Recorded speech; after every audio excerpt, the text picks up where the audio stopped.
Hi friends, വിഷ്ണുശാലിനിയുടെ latest എപ്പിസോഡിലെ അവിടെ food competition സെന്ററൊക്കെ ഒരുങ്ങി കഴിഞ്ഞിട്ടുണ്ട്. ഈ സമയം അനുപല്ലവി ശാലിനിയെ വിളിച്ച് ഇവിടെ സുസ്മിതയും കൂട്ടരും എത്തിയിട്ടുണ്ട്. മാഡം എപ്പോഴും എത്തിയോ? അത് പിന്നെ നേരത്തെ എത്തുമല്ലോ. മത്സരത്തിന് മുമ്പേ എന്തെല്ലാം കുതന്ത്രങ്ങളും മെനയാൻ പറ്റും നോക്കാൻ വേണ്ടി വന്നതായിരിക്കും. അല്ല, സത്യാമ്മയൊക്കെ എത്തിയോ? അനു പറയും ചിലപ്പോ വന്നിട്ടുണ്ടാവും, ഞാൻ നോക്കിയിട്ടില്ല. ഓ ശരി അനു, ഞങ്ങള് 10 മണിയാവുമ്പോഴേക്ക് എത്തും എന്നൊക്കെ പറഞ്ഞ് ആ കോള് കട്ട് ചെയ്യണേ. അങ്ങനെ സുസ്മിത വന്നെന്നുള്ള കാര്യം ശാരദാമ്മയോടും ശാലിനിയുടെ കൂടെ ഡ്രൈവറായിട്ട് കമലനാ ഉള്ളത്. കമലനോടും പറയുമ്പോ കമലൻ പറയും, ഏട്ടത്തിയമ്മേ തോൽക്കാനായിട്ട് ഒരു ടീം അത്രയും കണ്ടാ മതി സുസ്മിതയെ. ശാലിനി പറയും, അങ്ങനെ പോരാ, അവൾ നേരത്തെ വന്നിട്ടുണ്ടെങ്കിലേ അതിന്റെ പിന്നിലെ എന്തെങ്കിലും ലക്ഷ്യം ഉണ്ടാവും. അവൾക്ക് അവളുടെ വിജയത്തിനേക്കാളും പ്രാധാന്യം മറ്റുള്ളവരുടെ തോൽവിയാണ്. അതിനു വേണ്ടി അവൾ എന്തെങ്കിലുമൊക്കെ ചെയ്യും. ശാരദ പറയും, വല്ലാത്തൊരു ജന്മം തന്നെ. ഇങ്ങനെ പറഞ്ഞ് സംസാരിച്ചുകൊണ്ട് നിൽക്കാ. ഇതേ സമയം മറ്റൊരു കാറിലെ വിഷ്ണുവും സത്യാമ്മയും നൂർജഹാനും പൊന്നിയും അതുപോലെ ശാന്തേച്ചിയുണ്ട്. നൂർജഹാന്റെ മുഖത്താണെങ്കിൽ നല്ല ടെൻഷൻ.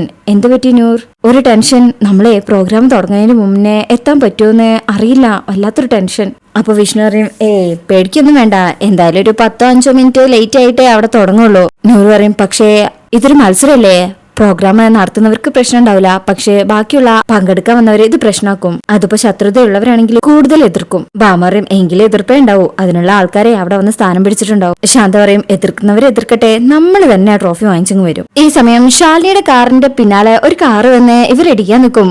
കമലൻ പറയും, എന്തോ ഒരു ഭാഗ്യത്തിന് വെട്ടിച്ചതുകൊണ്ടാ ആ വണ്ടി നമ്മുടെ വണ്ടിയിൽ വന്ന് ഇടിക്കാതിരുന്നത് എന്ന് പറയുമ്പോഴേക്കും ആ വണ്ടിയെ ഒന്ന് സ്ലോ ആക്കിയിട്ട് വീണ്ടും അവരുടെ വണ്ടിയുടെ സൈഡിൽ വന്ന് ഇടിക്കും. അതിലങ്ങ് തട്ടും. അതിലെ ആ വണ്ടിക്കാര് ഇവരുടെ വണ്ടിയുടെ മുന്നിൽ വണ്ടി നിർത്തിയിട്ട് വണ്ടിയിൽ ഇടിക്കുന്നോടാ എന്ന് പറഞ്ഞ് കമലിനെ പിടിച്ചു വലിച്ച് ഇറക്കി തല്ലാൻ തുടങ്ങണേ. അപ്പോഴേക്ക് ശാലിനിയും ശാരദാമ്മയും വന്ന് എതിർക്കുന്നുണ്ട്. ശാലിനി പിടിച്ചു വെക്കാൻ നോക്കുമ്പോ ശാലിനിയെ പിടിച്ചു തള്ളും. ഇങ്ങനെ 2 പ്രാവശ്യം തള്ളുമ്പോ ശാലിനി അങ്ങ് പ്രതികരിക്കാൻ തുടങ്ങും. ഇതിപ്പോ ഇവനെ അങ്ങനെ വിടാൻ ഞങ്ങൾ ഉദ്ദേശിച്ചിട്ടില്ല. അപ്പോഴും കമലൻ പറയുന്നുണ്ട്, നിങ്ങളാണ് ഓവർടേക്ക് ചെയ്തു വന്നത്, ഞങ്ങളല്ല. എന്തൊക്കെ പറഞ്ഞിട്ടും അവര് കമലനെ ഉപദ്രവിക്കണേ. ശാലിനി പറയും, നിങ്ങളെന്താ ഗുണ്ടായിസം കാണിക്കോ? പിന്നെ ഗുണ്ടകൾ ഗുണ്ടായിസല്ലേ കാണിക്കുക, അതല്ലേ ഞങ്ങളുടെ ജോലി. അപ്പൊ നിങ്ങള് വെറുതെ വന്നതല്ലേ? അപ്പൊ അയാള് പറയും, അപ്പൊ മാഡത്തിന് കാര്യം മനസ്സിലായല്ലേ? അപ്പോ ശാലിനിയോട് ശാരദാമ്മ പറയും പോലീസിനെ വിളിക്കാനേ. അപ്പൊ ശാലിനി പറയും, ഇത് ചന്ദ്രബോസിന്റെ കളിയാണ്, നമ്മളെ കൃത്യസമയത്ത് എത്തിക്കാതിരിക്കാൻ വേണ്ടിയിട്ട്.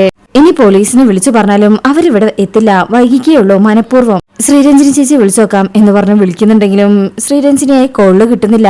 ഇനിയിപ്പോ ഒരൊറ്റ വഴിയുള്ളൂ, ഇവര് തല്ല് വാങ്ങിക്കാൻ വന്നതാണെങ്കിൽ അത് വാങ്ങിച്ചിട്ട് പോട്ടെ എന്ന് പറഞ്ഞ് വിഷ്ണുവിനെ വിളിച്ച് കാര്യം പറയും. അങ്ങനെ ഇതൊക്കെ കേട്ട് വിഷ്ണു നീട്ടും. ശാലിനി പറയും, വിഷ്ണുട്ട ഒന്ന് പെട്ടെന്ന് വരുമോ, അല്ലെങ്കിൽ കാര്യങ്ങളൊക്കെ കൈവിട്ട് പോകും, നീ ടെൻഷൻ അടിക്കില്ലേ, ഞാനിപ്പോ അങ്ങോട്ട് വരാം. ഈ സമയം ഇവരാണെങ്കിൽ കമലിനെ നിലത്ത് കമിഴ്ത്തി കിടത്തി കയ്യും കാലൊക്കെ പിടിച്ചു വെച്ചിരിക്കുകയാണേ. ശാലിനിക്കും ശാരദാമ്മയ്ക്കും ഒന്നും ചെയ്യാൻ പറ്റുന്നില്ല. ഈ സമയം വിഷ്ണു ഭാമയോട് പറയും, ഞാൻ ഇവിടെ ഇറങ്ങണേ, ഞാൻ അങ്ങോട്ട് എത്തിക്കോളാം എന്ന് പറഞ്ഞ ഡ്രൈവറോട് വണ്ടി നിർത്താൻ പറഞ്ഞ അവിടെ നിന്ന് ഇറങ്ങണേ. നൂർജഹാൻ പറയുന്നുണ്ട്, ലേറ്റ് ആവും വിഷ്ണുട്ടാ. ഇല്ലടി, ഞാൻ അങ്ങോട്ട് എത്തിക്കോളാം, നിങ്ങൾ പൊക്കോ എന്ന് പറഞ്ഞ് അവരെ പറഞ്ഞയക്കും. അപ്പോഴായിരിക്കും ആ വഴി വിഷ്ണുവിന്റെ ഒരു ഫ്രണ്ട് വരുന്നത്. എടാ പപ്പ, വണ്ടി തിരികെ, ഞാൻ പറയുന്നിടത്തേക്ക് പോ. അങ്ങനെ ആ പാപ്പന്റെ കൂടെ വിഷ്ണു ബൈക്കിൽ കയറി പോകും. ഭാമയ്ക്കങ്ങ് ദേഷ്യം വരും. വിളിച്ചത് ആരാന്നൊക്കെ എനിക്ക് മനസ്സിലായി, അല്ലാതെ അവൻ ഇത്ര അത്യാവശ്യത്ത് പോവില്ല, നമുക്ക് പോവാം, അല്ലാണ്ട് വേറെ വഴിയില്ലല്ലോ. അങ്ങനെ അവര് പോകുമ്പോ ഭാമ വിചാരിക്കും, രാഘവേട്ടന്റെ ചികിത്സയുടെ ഭാഗമായി പോയി, അല്ലെങ്കിൽ ഞാൻ ഈ യാത്ര തന്നെ പോകണ്ടെന്ന് വെച്ചേനെ. ഇതേസമയം ഫുഡ് കോമ്പറ്റീഷന്റെ അവിടെ അനൗൺസ്മെന്റ് ഒക്കെ തുടങ്ങിയിട്ടുണ്ട്. പ്രോഗ്രാം നടക്കാൻ ഇനി മിനിറ്റുകൾ മാത്രം. ഞാൻ ടീം അംഗങ്ങളെ ഒന്നുകൂടി വിളിക്കാം, അപ്പൊ എല്ലാവരും ശ്രദ്ധിക്കണേ. ഈ സമയം രോഹിത് ഒക്കെ അവിടെ എത്തിയിട്ടുണ്ട്. പാചകത്തിലെ റാണിമാരെ ഞാൻ ഒന്നുകൂടെ പരിചയപ്പെടുത്താം. ഓൾ കേരള കുക്കറി ഷോയിൽ 1ാം സ്ഥാനം കരസ്ഥമാക്കിയ മല്ലിക എസ് നായർ. അതിനുശേഷം ഒരുപാട് ക്ലബ്ബുകളിലെ മത്സരിച്ച് വിജയിച്ച സുസ്മിത. പാചകം ഒരു കസർത്തല്ല, വ്യത്യസ്ത വിഭവങ്ങളുടെ രുചിക്കൂട്ടാണെന്ന് തെളിയിച്ചുകൊണ്ട് ഉടൻ മത്സരവേദിയിലേക്ക് എത്തുന്ന സത്യഭാമ. ഈ സമയം ശ്യാമ ഇങ്ങനെ ടെൻഷനോടെ ഇരിക്കണേ. ആരും അവിടെ എത്തിയിട്ടില്ലല്ലോ, ഇവരെത്തില്ലെന്നുള്ള ധൈര്യത്തിലെ ചന്ദ്രബോസും അതുപോലെ സുസ്മിത ഇങ്ങനെ പരസ്പരം നോക്കി പുച്ഛിച്ച് എത്തി തന്നെ എന്നുള്ള രീതിയിൽ നിന്ന് ചിരിക്കുക. അങ്ങനെ ആങ്കർ പറയും, പാചകത്തെ മത്സരമായി കാണാൻ കഴിയില്ലെന്ന് സത്യസന്ധമായി പറഞ്ഞുകൊണ്ട് പാരമ്പര്യമായി കിട്ടിയ പാചക വിദ്യകളുമായി പൊടിക്കൈകളുമായി എത്തുന്നു കുടുംബശ്രീ ശാരദ. ഇനി ശക്തമായ കടുത്ത മത്സരമാണ് ഇവിടെ നടക്കാൻ പോകുന്നത്. ഇങ്ങനെ പറഞ്ഞോണ്ടിരിക്കുമ്പോ ബോസ് സമയം നോക്കിയിട്ട് പറയും, ഹലോ, മത്സരം തുടങ്ങാൻ ഇനി മിനിറ്റുകൾ മാത്രല്ലേ ഉള്ളൂ, എവിടെ ഈ പങ്കെടുക്കേണ്ട ടീമൊക്കെ എവിടെ? മത്സരം തുടങ്ങുന്നതിന്റെ അരമണിക്കൂർ മുന്നേ മത്സരാർത്ഥികൾ എത്താമെന്ന് പറഞ്ഞതാണല്ലോ. അതിലെ ആ ആങ്കർക്ക് ഒന്നും പറയാൻ പറ്റുന്നില്ല. അത് പിന്നെ ഉടനെ എത്തുന്ന വിളിച്ചറിയിച്ചിട്ടുണ്ട്. രോഹിത്തേക്കും അങ്ങനെ വിളിച്ചു പറഞ്ഞ് അറ്റൻഡൻസ് എടുക്കാൻ ഇതെന്താ 1-2 പഠിക്കുന്ന ക്ലാസ് റൂം അല്ല, മത്സരാണ്. അതിന് അതിന്റേതായ നിയമങ്ങളും ചട്ടങ്ങളും നോക്കണം. അതുകൊണ്ട് ഒരു VIP വേണ്ടി ഇവിടെ കാത്തു നിൽക്കുന്നില്ല, കൃത്യസമയത്ത് മത്സരം തുടങ്ങണം എന്ന് ബോസും അതുപോലെ രോഹിത്തും അങ്ങോട്ടും ഇങ്ങോട്ടും ഇത് തന്നെ മാറി മാറി പറയണേ. അപ്പൊ കുറുപ്പ് സാറ് എഴുന്നേറ്റിട്ട് പറയും, ഇവിടെ വരാൻ പോകുന്ന 2 ടീമിലെ അംഗങ്ങളും നമുക്ക് അറിയാവുന്നവരാണല്ലോ, വഴിയിൽ എന്തോ പ്രശ്നം ഉണ്ടായതുകൊണ്ടാ വൈകുന്നത്. അതുകൊണ്ട് അവർക്ക് മാനുഷിക പരിഗണന നൽകി മത്സരം സുഗമമായി നടക്കുന്നതിന് എല്ലാവരും സഹകരിക്കണം. ഇതും ബോസിന് പിടിക്കുന്നില്ല. ഹലോ സാറേ, അങ്ങനെ ഒരു പരിഗണന ആർക്കും നൽകാൻ പറ്റില്ല. ഇനി പറഞ്ഞ ടീംസ് വന്നില്ലെങ്കിൽ വന്ന ടീംസിനെ കൊണ്ട് മത്സരിപ്പിച്ച് ഇവിടെ ഉള്ളവർക്ക് സമ്മാനം കൊടുക്കണം. രോഹിത്തും പറയും അതെ അതെ അങ്ങനെയാ വേണ്ടത്. അപ്പൊ ജഗദീപ് എഴുന്നേറ്റിട്ട് പറയും അപ്പൊ അതൊരു മത്സരമാവില്ലല്ലോ. മത്സരമാണെങ്കിൽ കുറച്ച് അധികം പേരോട് മത്സരിച്ച് ജയിക്കണ്ടേ, എങ്കിലല്ലേ പങ്കെടുക്കുന്നവർക്കും കാണികൾക്കും ഇത് ഒരുപോലെ ഒരു മത്സരമായിട്ട് കാണാൻ കഴിയും. അല്ലെങ്കിൽ പിന്നെ ഇതൊരു അഡ്ജസ്റ്റ്മെന്റ് പരിപാടിയായിട്ട് മാറില്ലേ. 5-10 മിനിറ്റ് വൈകിയാലും കുഴപ്പമില്ല, എന്നിട്ട് തുടങ്ങിയാൽ മതിനാ എന്റെ ഒരു അഭിപ്രായേ. ഇത് കേൾക്കുമ്പോൾ സുസ്മിതയ്ക്കും ബോസിനും ദേഷ്യം വരും. സുസ്മിതയ്ക്കും നിന്നെ ആരെങ്കിലും അഭിപ്രായം പറയാൻ വിളിച്ചോ? അല്ല സുസു, എന്തൊക്കെ പറഞ്ഞാലും സുസു തന്നെ ചെയ്യിക്കും. യൂട്യൂബ് അങ്ങനെയൊന്നും നമ്മൾ ചതിക്കില്ല. നീ ഒന്ന് വാ അടക്കി വെച്ച് എന്റെ ജഗദീപേ. അതിൽ ജഗദീപ് ഞാൻ ഒന്നും പറയുന്നില്ല സുസു. ബോസിന്റെ അടുത്തുനിന്ന് നന്നായിട്ട് കേൾക്കുന്നുണ്ട്. അങ്ങനെ ജഗദീപ് അവിടെ പോയിരിക്കുമ്പോ സുസ്മിതയ്ക്കും എന്റെ ചിറ്റപ്പ എന്തിനാ ഈ മാരണത്തിനെയൊക്കെ തോളിൽ കയറ്റി വന്നത്? ആര് കൊണ്ടുവന്നാ ചാടി കയറി പോന്നതല്ലേ, പിന്നെ നിനക്കൊരു സഹായം ആയിക്കോട്ടെ എന്ന് കരുതി.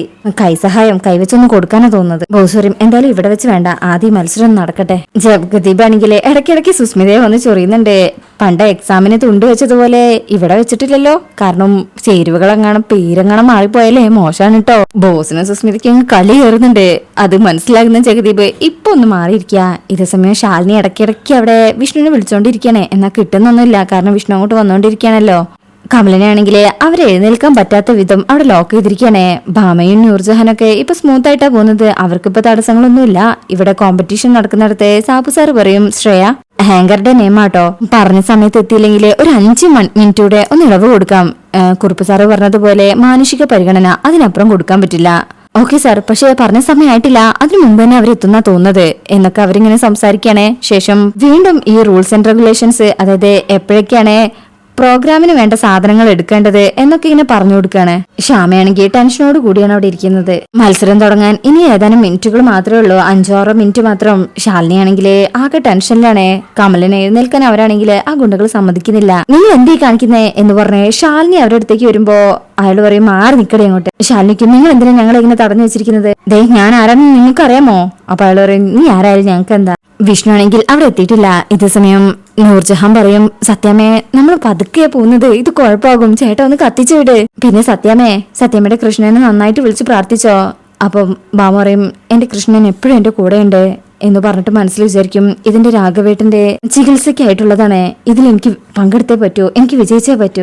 ഇതേസമയം അയാളാണെങ്കിലേ അയാളുടെ വണ്ടിയുടെ മുകളിൽ കയറിയിരുന്ന് ശാലിനിയോട് പറയും ദേ നിന്റെ വണ്ടിയാണ് ഞങ്ങളെ വണ്ടിയിൽ വന്ന് ഇടിച്ചത്, അതിന് സമാധാനം പറഞ്ഞിട്ട് പോയാൽ മതി. ശാലിനി പറയും ശരി വിളിക്കി, പോലീസിനെ വിളിക്കേ. അയാൾക്ക് ഒരു അനക്കുമില്ല. ശാലിനി പറയും വേണ്ട ഞാൻ വിളിക്കാം പോലീസിനെ എന്ന് പറഞ്ഞ് ഫോൺ എടുത്ത് വിളിക്കാൻ തുടങ്ങുമ്പോഴേക്കും വിടടി എന്ന് പറഞ്ഞ് ആ ഫോൺ വാങ്ങിക്കണേ. അങ്ങനെ അങ്ങ് ആളാവല്ലേ മോളെ, പരാതിക്കാരി ഞങ്ങളല്ലേ എന്ന് പറഞ്ഞ് ആ ഫോൺ അങ്ങ് വാങ്ങിക്കാൻ ശ്രമിക്കുമ്പോൾ ശാലിനി കൊടുക്കുന്നില്ല. പരാതിക്കാരി ഞങ്ങളാണല്ലോ, ഞങ്ങൾ വിളിച്ചോളാം എന്ന് പറഞ്ഞ ആ ഫോൺ വാങ്ങിക്കണേ. ഈ സമയം സത്യാമ്മയുടെ കാർ അവിടെ പോകുന്ന വഴിക്ക് 2 ആൾക്കാരെ ബ്ലോക്ക് ചെയ്ത് വെച്ചിരിക്കുകയാണ് അങ്ങോട്ട് പോകാതിരിക്കാനായിട്ട്. അവിടെ റോഡ് പണിയാണ്, അങ്ങോട്ട് പോകാൻ പറ്റില്ല. അപ്പൊ ഡ്രൈവർ പറയും ഞങ്ങൾക്ക് 1/2 കിലോമീറ്റർ കഷ്ടിയേ ഉള്ളൂ, അങ്ങോട്ട് പോവാനല്ലേ പറ്റില്ല എന്ന് പറഞ്ഞത്, വേണമെങ്കിൽ ഇറങ്ങി നടന്നു പോയിക്കോ. നൂറ് പറയും ഞാനൊന്ന് നോക്കട്ടെ സത്യമേ. സത്യാമ്മയ്ക്കും എന്താ ചെയ്യാ നോക്കട്ടെ എന്ന് പറഞ്ഞ് നൂറ് ഇറങ്ങി അവരുടെ കാര്യം എന്ന് പറയും ചേട്ടാ ഞങ്ങൾക്കൊരു കോമ്പറ്റീഷനിൽ പങ്കെടുക്കാനുണ്ട്, നടന്നു പോയാലേ അതിന് പറ്റില്ല. മോക്ക് അത്രയ്ക്ക് നിർബന്ധമാണെങ്കിൽ എന്റെ തോളെ കയറിക്കോ, ഞാനേ ചുമന്നങ്ങ് എത്തിച്ചോളാം. അപ്പോ ഇത് കേൾക്കുമ്പോ കാറിനെ പൊന്നിക്കും ശാന്തിക്കൊക്കെ ദേഷ്യം വരുന്നുണ്ട്. സത്യാമ്മയുടെ കാര്യം പറയണ്ടല്ലോ. അപ്പൊ മറ്റേ ആള് വന്നിട്ട് പറയും അങ്ങനെ എനിക്ക് നീ എടുക്കണ്ട, ഞാൻ എടുത്തോളാം, എടുത്തുകൊണ്ട് ഓടാം, എന്താ സമ്മതാണോ? അപ്പോഴേക്ക് ബാമ കാറിന്നിറങ്ങും. മോളെ 1.5 കിലോമീറ്റർ ചുറ്റിപ്പോയാലേ നിങ്ങൾ എത്തേണ്ട സ്ഥലത്ത് നിങ്ങൾക്ക് എത്താം. ചേട്ടന്മാര് മുട എടുക്കാണോ? അപ്പൊ അവര് പറയും അതെ ഒന്നാന്തരം മുട എടുക്കാം. നൂറ് വന്നിട്ട് ഭാമയോട് പറയും സത്യമേ ഇത് നമ്മളെ വൈകിക്കാനായിട്ട് ആരോ മനഃപൂർവ്വം ചെയ്യുന്നതാ, ഇവിടെ നമ്മൾ തോറ്റ മത്സരത്തിലും തോൽക്കുന്ന പോലെയാണ്, ഞാനിതാ ഇതൊക്കെ എടുത്ത് മാറ്റാ എന്ന് പറഞ്ഞ് അവിടെ ഉണ്ടായിരുന്ന വലിയ ടിന്നെടുത്ത് മാറ്റാൻ തുടങ്ങുമ്പോ അയാൾ വന്ന് ഈ രാജപ്പൻ വെച്ച ബ്ലോക്കേ അതൊരു ബ്ലോക്കാ മോളെ എന്ന് പറഞ്ഞ് അതിന്റെ മുകളിൽ കാല് കയറ്റി വെക്കും. ഇത് മറികടന്നു പോവാൻ ചോളയുള്ള ആണുങ്ങളെ ചുരുക്കാണേ, പിന്നെയല്ലേ പെണ്ണെ.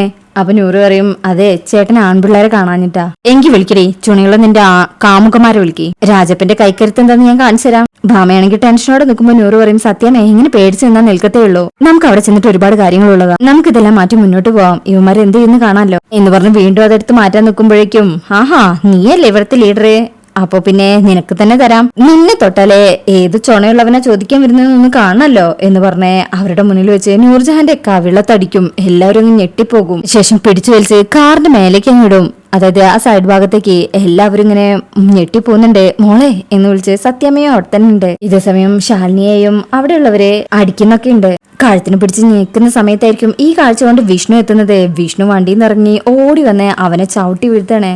എന്റെ പെണ്ണിനെ തൊടുന്നട പൊന്ന എന്ന് പറഞ്ഞിട്ടാണ് അടി തുടങ്ങുന്നത്. ശാലിനി എന്ന് വിളിച്ച് ശാലിനി ഓക്കെ അല്ലെന്ന് നോക്കും. ഈ സമയം കമലൻ ആശാനെ എന്ന് വിളിക്കുമ്പോഴായിരിക്കും കമലിനെ അവരെല്ലാവരും പിടിച്ചു വെച്ചത് കാണാം. പിന്നെ അവന്മാരെല്ലാം വിഷ്ണു അടിച്ചൊതുക്കി കമലിനെ ഫ്രീ ആക്കും. അങ്ങനെ കമലന്റെ കൈയും കാലൊക്കെ കെട്ടിവെച്ചിട്ടുണ്ടായിരുന്നു. അതൊക്കെ പാപ്പം വേഗം അയച്ചു കൊടുക്കും. ഡാ എന്ന് പറഞ്ഞ് വിഷ്ണു ബാക്കിയുള്ളവരൊക്കെ ഇങ്ങനെ തല്ലി ചതയ്ക്കുന്നിടത്താണ് ഈ ഭാഗം കഴിയുന്നത്. അപ്പോ നിങ്ങൾക്ക് റിവ്യൂ ഇഷ്ടപ്പെട്ടിട്ടുണ്ടെങ്കിൽ ചാനൽ എല്ലാവരും ലൈക്ക് ചെയ്ത് സബ്സ്ക്രൈബ് ചെയ്ത് സപ്പോർട്ട് ചെയ്തേക്കണേ. താങ്ക്